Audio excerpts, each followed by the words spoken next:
Welcome, my name is Lucy Dickinson and I am currently an undergraduate student at Anglia Ruskin University studying sport coaching and physical education. In this presentation, I'm going to be showing you a guide on how to lead a lesson in throwing for Year 3 age group. Fundamental movement skills are defined as movement patterns that involve different parts of the body, such as the arms, legs or torso, that form foundational movements for more complex or specialised skills. Fundamental movement skills are split into three categories: body management, locomotor skills and object control. These skills build upon the foundations of movement, being agility, balance and coordination.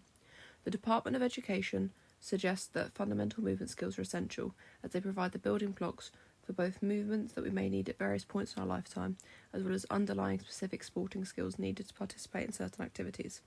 Without education on how to complete these movements correctly, individuals may struggle to involve themselves within sport or physical activity, or get injured whilst doing so, which can have negative effects physically and mentally. As the session begins, I make sure to go over the key aims of the session and introduce the focus of throwing for today's activity. I ask the learners if any have had experience with throwing to gauge the prior knowledge of the group. In this session, for our warm-up activity, we play Clear the Area, which involves dividing the group into two teams and splitting the area in half. On each side are a set of beanbags which the learners must slide to the other team's side to eventually end up with the least amount of beanbags. This activity is designed to get the learners moving around the area, raising their heart rates and bringing their attention to the movement of objects in the intended direction. The learners are introduced to the movement pattern of stepping as they push the object away and standing with a split stance. In terms of meeting the ABCs of movement, the activity incorporates agility by moving around to retrieve and return the beanbags. It uses the learners' dynamic balance as they step through in their split stance position, where they also use their sense of coordination to move through and forward with their legs and torso while pushing through the throwing arm. At this stage, the role of the teacher is to demonstrate the correct movement patterns, with key emphasis on the teaching points of keeping the legs apart, moving the body forward and extending through the arm to generate push on the beanbag. At this point, the teacher shouldn't be too focused on the replication of perfect movement yet, but should ensure that each of the learners have had a few practices with the motor program and trying their own version of the movement. This skill-based activity is centred around developing the correct movement pattern and skills in an isolated environment, progressing the learner to have the capability to transfer the overarm throw to a games-based situation. The activity begins sat on the floor, preferably in a straddle position for a stable base of support, with the learners throwing the ball against the wall to experiment with how the throw changes with different release points and pressure.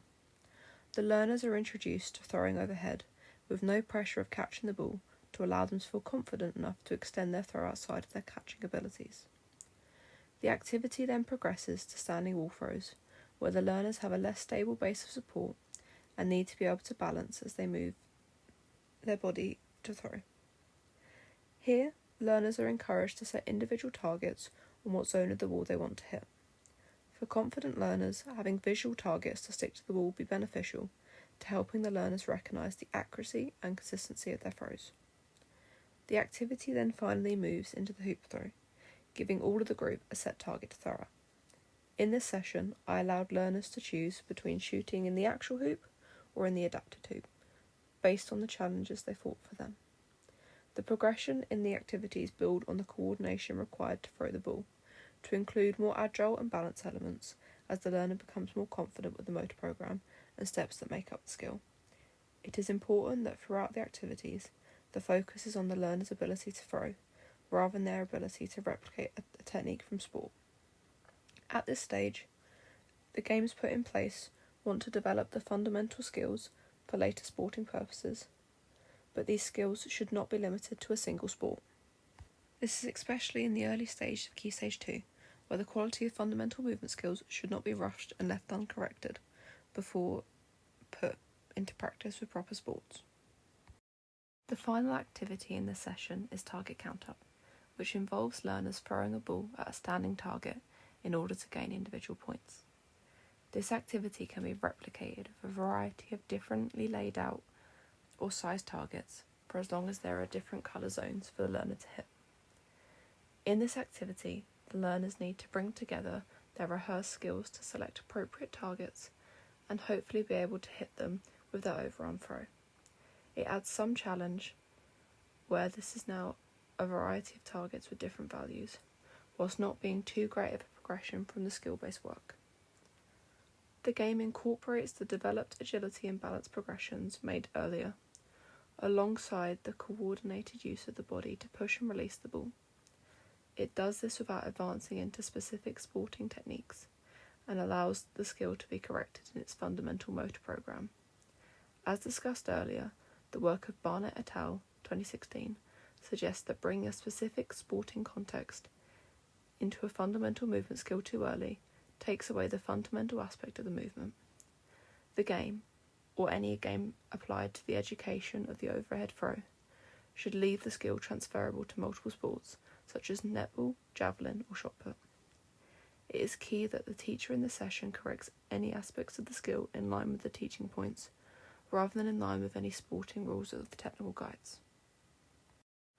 In conclusion, fundamental movement skills advance from the fundamentals of movement to create a foundation for sport-specific and further complex movements needed to participate in a wide range of physical activities. Without correctly developing these movements, learners are at a risk of being excluded from the safe and effective learning of more advanced movements, which may then impact their own accessibility to and relationship with physical activity throughout their development. When teaching fundamental movement skills, activities should be progressive and systematically build upon and improve the learner's agility, balance, and coordination.